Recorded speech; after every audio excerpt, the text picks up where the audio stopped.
అని అన్న బెల్ట్ తీసుకొని కొట్టడానికి వచ్చాను. నా షాపును కొట్టకురా, నేను కొట్టినా కొట్టుకుంటా, పెట్టినా పెట్టుకుంటా, నా షాపు మీద నువ్వు చెయ్యొద్దు అనేసి దొబ్బాడు. దొబ్బినా కూడా ఆగలేదు అన్న, మనోజ్ అని ఆగలేదు. దానివల్ల ప్రసాద్ రోడ్డు దెబ్బలు కొట్టిండు. ప్రసాద్ దెబ్బ కొట్టిండు అన్న.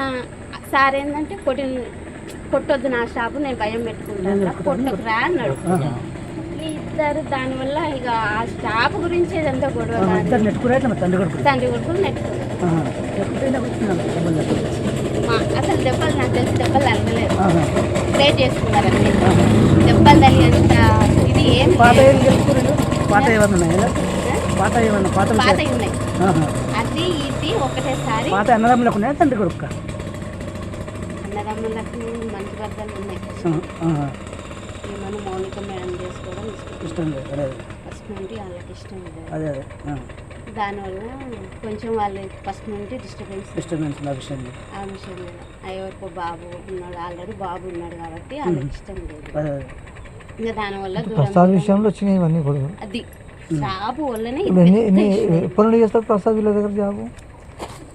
ప్రసాద్ జాబు వాడు 6 సంవత్సరాలు 4 సంవత్సరాలు ఇక్కడ హైదరాబాద్ అయినా అక్కడ చిత్తూరు? హైదరాబాద్ కాదు, పనిచేస్తారు సార్ దగ్గర. ఇంట్లో ఎవరెవరు ఉన్నారు?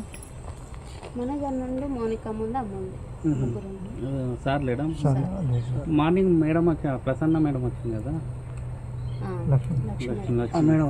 మధ్యాహ్నం కనిపించింది.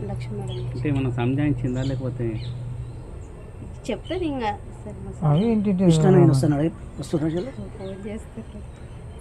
మాట్లాడు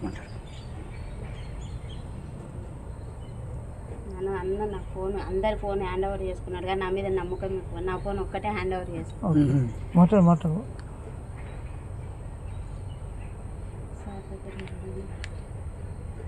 ఎన్ని గంటలకు అయింది? నైట్, శనివారం నైట్. అంతేనా? ఇక్కడ ఇంకా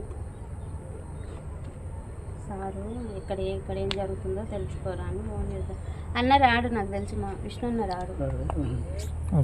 కానీ ఈయన భయం ఏంటంటే విష్ణు అన్న ఏంటంటే సారు మీద చెయ్యేసిన ఎవరన్నా ఏమన్నా అన్న ఒప్పుకోడు. ప్రాణం తండ్రి కొడుకు పెద్ద కొడుకు చెయ్యేసిండు. అందుకని డాడీని ముట్టుకుంటావా అని కోపం ఉంటుంది అన్నకు, అంతే తప్ప. మొన్న వచ్చారు, టపాకాయలు కాల్చారు, పాపకు 1,00,000 రూపాయలు చేతిలో పెట్టాడు, మంచిగా ఉన్నారు. మనోజ్